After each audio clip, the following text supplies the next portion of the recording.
السلام علیکم ورحمۃ اللہ وبرکاتہ۔ امید ہے کہ آپ تمام حضرات خیریت سے ہوں گے۔ تو گزشتہ سبق میں ہم نے تشدید مع تشدید کے بارے میں پڑھا تھا، تختی نمبر 18، اور اب ہم امید کرتی ہوں کہ وہ سبق اچھے سے سمجھ میں آ گیا ہوگا۔ اگر سمجھ میں نہیں آئے تو دوبارہ سہبارہ سنیے، انشاءاللہ سمجھ میں آ جائے گا۔ تشدید کے فی الفور بعد تشدید کا آنا، ٹھیک ہے، تو اس کو کہتے ہیں تشدید مع تشدید، ٹھیک ہے۔ جیسے علیون، جیسے کہ ہم پڑھے تو لام کے اوپر بھی تشدید تھا اور یا پر بھی تشدید تھا، دو تشدید، ٹھیک ہے۔ تو اس کو کیسا پڑھے ہیں گزشتہ سبق میں پڑھایا گیا تھا، سمجھایا گیا تھا۔ امید کرتی ہوں کہ اچھے سے سمجھ میں آ گیا ہوگا۔ چلیے اب ہم آگے بڑھتے ہیں۔ تختی نمبر 19 مد کا بیان۔ تختی نمبر 19 مد کا بیان۔ حروف مدہ کے بعد حمزہ اسی کلمے میں ہو تو مد متصل یعنی مد واجب بمعنی اہم ہوگا۔ حروف مدہ کے بعد اگر حمزہ دوسرے کلمے میں ہو تو مد منفصل یعنی مد جائز ہوگا۔ حروف مدہ کے بعد والے حرف پر اگر جزم یا تشدید ہو تو مد لازم ہوگا۔ ایک الف سے زائد کھینچ کر پڑھنے کو مد کہتے ہیں۔ مد کسے کہتے ہیں؟ ایک الف سے زائد کھینچ کر پڑھنے کو مد کہتے ہیں۔ تو یہاں پر مد کے بارے میں صاحب کتاب نے 3 پوائنٹ بتائے ہیں کہ پہلے نمبر پہ بتائے کہ حروف مدہ کے بعد، تینوں میں بھی حروف مدہ کا ہونا ضروری ہے، ٹھیک ہے۔ حروف مدہ کے بعد میں ہم کو دیکھنا ہے کہ کون سا حرف ہے۔ اگر حمزہ ہے، جی حمزہ اگر اسی کلمے میں ہو، اسی کلمے میں یعنی جیسے کہ یہاں پر دیکھو جاء، جی یہ ساتھ میں ملا ہوا ہونا، سمجھ میں، ایک ہی کلمے میں، ایک ہی سینٹنس میں اگر حروف مدہ کے بعد حمزہ ایک ہی سینٹنس میں ہو، ایک ہی کلمے میں ہو تو کیا کہتے ہیں؟ اس کو مد متصل کہتے ہیں۔ مد متصل کا دوسرا نام مد واجب بھی ہے، ٹھیک ہے۔ متصل یعنی ملا ہوا ہونا، متصل کے معنی عربی میں ملے ہوئے ہونے کے ہیں، یعنی ایک ہی لفظ میں ایک ہی ساتھ میں ہو تو اس کو مد متصل کہتے ہیں۔ جیسے کہ آپ حضرات کو میں دوسرے اور مثالوں سے سمجھاتی ہوں۔ دیکھیے مد کی 3 شکلیں ہیں، 2 شکلیں ہیں، ایک ایسی والی شکل ہے، دوسری ایسی شکل ہے، تیسری ایسی شکل۔ پہلی اور تیسری شکل ملی جلی رہتی، دوسری شکل ایسی والی رہتی، ٹھیک ہے۔ پہلی شکل میں کیا ہے؟ حمزہ رہے گا، جی دوسرے میں حمزہ رہے گا لیکن الف کی شکل میں رہے گا، تیسرے میں یا تو جزم رہے گا یا تو تشدید رہے گا، ٹھیک ہے۔ تو حروف مدہ کتنے ہیں؟ حروف مدہ 3 ہیں، الف واو یا، ٹھیک ہے۔ الف واو یا حروف مدہ کے بعد میں ہم کو دیکھنا ہے کہ اگر حمزہ اپنی اصلی شکل میں ہے یعنی حمزہ کی شکل میں ہے، اسی کلمے میں ہے تو مد متصل ہوگا۔ جیسے کہ دیکھیے سورہ نصر میں اذا جاء نصر اللہ والفتح پڑھتے ہیں ہم سورہ نصر، تو دیکھیے یہاں پر جاء، ٹھیک ہے، یہ جیم الف زبر جا، یہ حروف مدہ ہے، ٹھیک ہے۔ حروف مدہ کے بعد میں حمزہ ہے اور ایک ہی کلمے میں ہے، الگ الگ نہیں ہے، جا الگ اور حمزہ الگ ایسا نہیں ہے، جا ایک سینٹن ہے، ایک کلمہ ہے۔ تو اگر حروف مدہ کے بعد اسی کلمے میں حمزہ آئے تو مد متصل ہوگا، اس مد کا نام کیا ہوگا؟ مد متصل ہوگا۔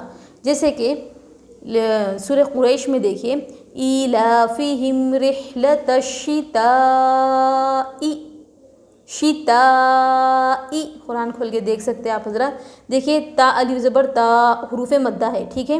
الف مدہ، واو مدہ، یا مدہ حروف مدہ ہی کہلاتے ہیں، ٹھیک ہے۔ حروف مدہ میں الف واو یا کھڑا زبر کھڑی زیر الٹا پیش، جی تو اس کے بعد میں ہم کو دیکھنا ہے کہ کون سا حمزہ ہے۔ اگر ایک ہی لفظ میں ایک ہی سینٹنس میں حمزہ اگر آ جائے تو مد متصل ہوگا، مد متصل ہوگا۔ جیسے کہ اور ایک مثال دیکھ لیجئے سورہ ماعون میں الذین هم یراؤون، دیکھ رہے آپ، یہ را الف زبر را حروف مدہ ہے، حروف مدہ کے بعد حمزہ آ گیا اور ایک ہی کلمے میں ہے، یہ کیا ہے؟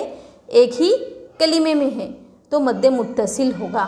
جیسے کہ یا کی مثال دیکھ لیجئے کُلُوا واشربوا ہنیئا، دیکھ رہے آپ، ہنیئا، نون یا زید نی، یا مدہ ہے، یا مدہ کے بعد کیا ہے؟ حمزہ آ گیا، یا مدہ کے بعد کیا ہے؟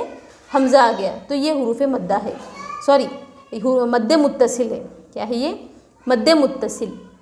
तो मद्द मुत्तसिल को कितना खींचना चाहिए? तो साहिब किताब बोल रहे हैं कि 2 अलिफ से 4 अलिफ के बराबर तक मद होता है, 2 अलिफ से 4 अलिफ के बराबर खींचना चाहिए। ठीक है, कैसा? जैसे कि ये उंगलियां हैं तो हमको बंद करके खोलना है। जैसे इज़ा जाअ, समझ में आ रहा? इज़ा जाअ नस्रुल्लाहि वल फत्ह इलाफिहिम रिहलतश शिताई वस्सैफ। जैसे अल्लज़ीना हुम युराऊन। ठीक है, तो ऐसे मद को क्या कहते हैं? मद्दे मुत्तसिल कहते हैं। मद्दे मुत्तसिल का दूसरा नाम क्या है? मद्दे वाजिब भी है, यानी ज़रूरी है। ठीक है, अब चलिए हम आते हैं दूसरे मद की तरफ। दूसरे मद को क्या कहते हैं? क्या बोल रहे साहिब किताब? देखिए, हुरूफ मद्दा के बाद, यहाँ पर भी क्या है? हुरूफ मद्दा के बाद ही देखना है। ठीक है, हुरूफ मद्दा से पहले देखना नहीं है। हुरूफ मद्दा के बाद अगर हमज़ा दूसरे कलीमे में हो, दूसरे कलीमे में, यहाँ पर उसी कलीमे में, यानी उसी सेंटर में था फर्स्ट में, सेकंड में क्या बोल रहे हैं? दूसरे कलीमे में हो तो मद्दे मुनफसिल होगा, यानी मद्दे जायज़। दूसरा नाम क्या है? मद्दे जायज़। ठीक है, मद्दे मुनफसिल। दूसरे कलीमे में किस तरीके से देखेंगे? देखिए, आइए हम मिसाल से समझाते हैं। जैसे कि सूरह क़द्र में है इन्ना अंज़लनाहु, यहाँ देखिए इन्ना है, नून अलिफ ज़बर ना, इन्ना हुरूफ मद्दा है। हुरूफ मद्दा के बाद में एक ये सेकंड लफ्ज़ है, दूसरे कलीमा है ये अंज़लनाहु। इन्ना एक अलग वर्ड, फर्स्ट वाला वर्ड है, और अंज़लनाहु सेकंड वर्ड है। ठीक है, तो दूसरे कलीमे में अगर अलिफ हमेशा खाली होता है, जो अलिफ खाली ना हो वो हमज़ा है, तो यहाँ पर हमज़ा के ऊपर क्या है? ज़बर आ गया, तो ये लिहाजा अलिफ नहीं रहा, ये हमज़ा हो गया। तो अब देखिए, हुरूफ मद्दा के बाद हमज़ा दूसरे कलीमे में हो, दूसरे वर्ड में अगर आ जाए तो क्या कहते हैं? मद्दे मुनफसिल होगा, मद्दे मुनफसिल होगा। जैसे कि और एक मिसाल देखिए, वमा अदराका मा लैलतुल क़द्र। देखिए वमा अदराका, देखिए मीम अलिफ ज़बर मा, हुरूफ मद्दा है। ठीक है, हुरूफ मद्दा के बाद में हमको देखना है कि कौन सा वर्ड है। हमज़ा दूसरे कलीमे में आ गया। ठीक है, हमज़ा दूसरे कलीमे में आने की वजह से क्या हो गया? मद्दे मुनफसिल हो गया। ठीक है, जैसे कि वमा अदराका, यहाँ देखो मीम अलिफ ज़बर मा, हुरूफ मद्दा है। हुरूफ मद्दा के बाद दूसरे सेंटेंस में क्या है? हमज़ा आ गया है। ठीक है, तो मद्दे मुनफसिल होगा। क्या होगा? मद्दे मुनफसिल होगा। जैसे और एक मिसाल देखिए, अल्लज़ी अतअमहुम, यहाँ पर दाल या ज़ेर ज़ी हुरूफ मद्दा है। देखिए, आपको हम मिसाल दे रहे हैं अलिफ मद्दा की, जी वाउ मद्दा की, या मद्दा की। ठीक है, देखिए अच्छे से गौर से समझिए। अल्लज़ी या मद्दा है, जाल या ज़ेर ज़ी हुरूफ मद्दा, हुरूफ मद्दा के बाद दूसरे कलीमे में हमज़ा आ गया, उसी कलीमे में हमज़ा नहीं है, दूसरे कलीमे में हमज़ा आ गया, तो ये हुरूफ मद्दे मुनफसिल होगा। जैसे फ़ी अहसनि तक़वीम, यहाँ पर देखो फ़ा या ज़ेर फ़ी हुरूफ मद्दा है। हुरूफ मद्दा के बाद में हम देखेंगे कि हमज़ा क्या है? दूसरी वर्ड में है। ठीक है, तो यहाँ पर भी देखिए मद्दे मुनफसिल हो गया। और एक मिसाल हुरूफ मद्दा वाउ मद्दा की मिसाल है, इंतलिक़ू इला मा कुंतुम बिही तुकज़्ज़िबून। यहाँ पर देखो वो क़ाफ़ वो पेश हुरूफ मद्दा है, हुरूफ मद्दा के बाद में हमज़ा दूसरे कलीमे में आ गया, तो ये मद्दे मुनफसिल हो गया। तो लिहाजा इसको कैसा खींचेंगे? तो 2 अलिफ से 4 अलिफ तक मद होता है, मद्दे मुत्तसिल भी और मद्दे मुनफसिल भी। ठीक है, कैसा हम 2 से 4 अलिफ का काउंट कैसा करेंगे? अभी जैसे कि थोड़ी देर पहले आपने देखा है इंतलिक़ू, ऐसा। ठीक है, अल्लज़ी अतअमहुम, ऐसा। ठीक है, अब तीसरे में क्या फरमा रहे साहिब किताब? हुरूफ मद्दा के बाद वाले हर्फ पर अगर जज़म या तशदीद हो, अगर जज़म या तशदीद हो तो मद्दे लाजिम होगा, मद्दे लाजिम होगा। हमको पहले हुरूफ मद्दा के बाद हमज़ा को देखना था उसी कलीमे में। ठीक है, सेकंड पॉइंट में भी हमज़ा को देखना था, लेकिन दूसरे कलीमे में अब थर्ड में क्या है, हमज़ा को देखना नहीं है, कोई और हर्फ पे मतलब पर्टिकुलर एक लफ्ज़ आए तो देखें, ऐसा नहीं है। बस यहाँ पर बोल दिए साहिब किताब के या तो जज़म आ जाए या तो तशदीद आ जाए, ठीक है। अगर जज़म या तशदीद आ जाए तो मद्दे लाजिम होगा। जैसे कि मिसाल में देखो आल आना, यहाँ पर मद्दे हुरूफ मद्दा है, खड़ा ज़बर है। हुरूफ मद्दा के बाद में हम देखेंगे कि जज़म आ गया। ये पूरे कुरान में एक ही बार है, ठीक है। तो जज़म आ गया तो ये मद्दे लाजिम हो गया। जैसे कि यहाँ पर देखिए हाजू का, यहाँ हुरूफ मद्दा है, हा अलिफ ज़बर हा, लेकिन हम बाद वाले हर्फ पे देख रहे हैं कि तशदीद आ गया। तो साहिब किताब क्या बोल रहे हैं, या जज़म हो या तशदीद हो, जी ठीक है, या जज़म हो या तशदीद हो तो मद्दे लाजिम होगा। देखिए यहाँ पर भी देखिए वस्सफ़ाती, यहाँ पर सौद के ऊपर खड़ा ज़बर है जी। खड़ा ज़बर के बाद में हम देखेंगे यहाँ पर वाव अलिफ ज़बर वाह हुरूफ मद्दा है। हुरूफ मद्दा के बाद हम देखेंगे कि सौद के ऊपर खड़ा ज़बर है, तशदीद है, सॉरी तशदीद है, तो मद्दे लाजिम हो गया। समझ में आ गया मद की 3 किस्में। चलिए अब हम आगे बढ़ते हैं, पढ़ते हैं। जैसे देखो जा, जीम अलिफ ज़बर जा, ऊपर मद जा, हमज़ा ज़बर अ, जा, हुरूफ मद्दा के बाद हमज़ा उसी कलीमे में है, मद्दे मुत्तसिल होगा।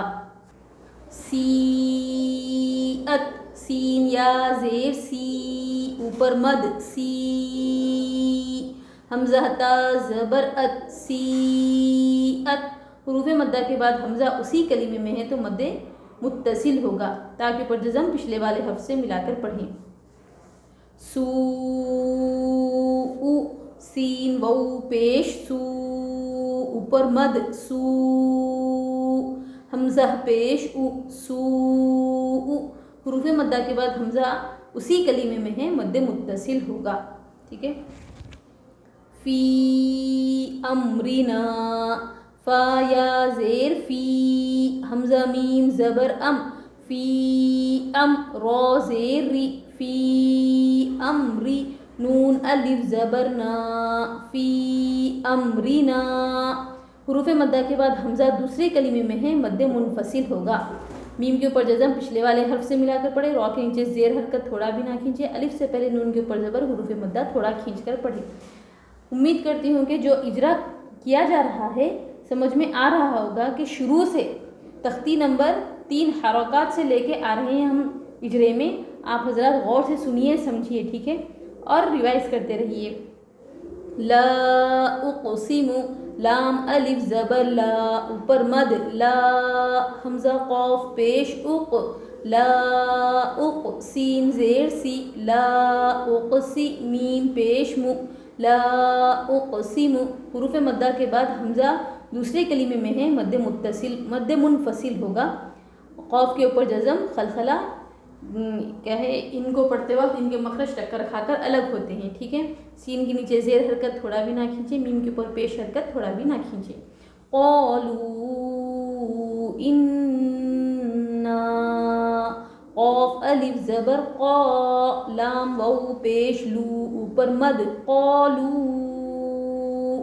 हमज़ा नून ज़ेर इन, क़ालू इन, नून अलिफ ज़बर ना, क़ालू इन्ना, क़ाफ अलिफ ज़बर क़ा, हुरूफ मद्दा थोड़ा खींच कर पढ़े। लाम वाऊ पेश लू, हुरूफ मद्दा के बाद हमज़ा दूसरी कलीमे में है, मद्दे मुनफसिल होगा। 2 से 4 अलिफ के बराबर खींच कर पढ़ेंगे दोनों मद को, ठीक है, मुत्तसिल को और मुनफसिल को। नून के ऊपर तशदीद, तशदीद को 2 बार पढ़ते हैं, एक बार पीछे वाले हर्फ से मिलाकर, एक बार खुद से। नून अलिफ ज़बर ना, हुरूफ मद्दा थोड़ा खींच कर पढ़े, मद्दे लाजिम। देखिए आल आना, हमज़ा लाम खड़ा ज़बर आल, ऊपर मद आल, हमज़ा खड़ा ज़बर आ, आल आ, नून ज़बर ना, आल आना, लाम के ऊपर हुरूफ मद्दा के बाद वाले हर्फ पर जज़म हो तो मद्दे लाजिम होगा, ठीक है। हमज़ा के ऊपर खड़ा ज़बर, हुरूफ मद्दा थोड़ा खींच कर पढ़े, नून के ऊपर हरकत थोड़ा भी ना खींचे। हाजू का, हा अलिफ जीम ज़बर हाज, ऊपर मद हाज, जीम वाउ पेश जू, हाजू, काफ ज़बर का, हाजू का। हुरूफ मद्दा के बाद वाले हर्फ पर तशदीद मद्द लाजिम होगा। जीम वाउ पेश जू हुरूफ मद्दा थोड़ा खींच कर पढ़े, काफ के ऊपर ज़बर हरकत थोड़ा भी ना खींचे। वस्सौफ़ाती, वाउ सौद ज़बर वस, सौद फा खड़ा ज़बर सौफ, ऊपर मद सौफ, वस्सौफ़ा खड़ा ज़बर फा, वस्सौफ़ा ता ज़ेर ती, वस्सौफ़ाती। अलिफ लाम अगर हुर्फ़े शमसी के शुरू में हो तो अलिफ लाम दोनों को नहीं पढ़ेंगे बल्कि बाद वाले हर्फ से मिलाकर पढ़ेंगे। हुरूफ मद्दा के बाद वाले हर्फ पर तशदीद यानी फ़ा के ऊपर तशदीद मद्द लाजिम होगा। फ़ा के ऊपर खड़ा ज़बर हुरूफ मद्दा थोड़ा खींच कर पढ़े ताकि नीचे ज़ेर हरकत थोड़ा भी ना खींचे। मद्द लाजिम को 3 से 5 अलिफ के बराबर खींच कर पढ़ेंगे। ठीक है नाजरीन, 3 से 5 अलिफ कैसे खींचेंगे देखिए। हाजू का, ठीक है। देखिए वस्सौफ़ाती, वस्सौफ़ाती, इस तरीके से 3 से 5 अलिफ के बराबर मद्द लाजिम को खींचेंगे। मद्द मुत्तसिल और मुनफसिल को 2 से 4 अलिफ के बराबर खींचेंगे। ठीक है, उम्मीद करती हूँ कि आप तमाम हज़रात को ये सबक समझ में आ जाएगा इंशाअल्लाह। बिना स्किप किए, बिना आगे बढ़ाए मुकम्मल वीडियो को ज़रूर देखिए और इसकी अच्छे से प्रैक्टिस करिए। इंशाअल्लाह हम अगली वीडियो में मिलते हैं। अस्सलामु अलैकुम व रहमतुल्लाहि व बरकातुहू।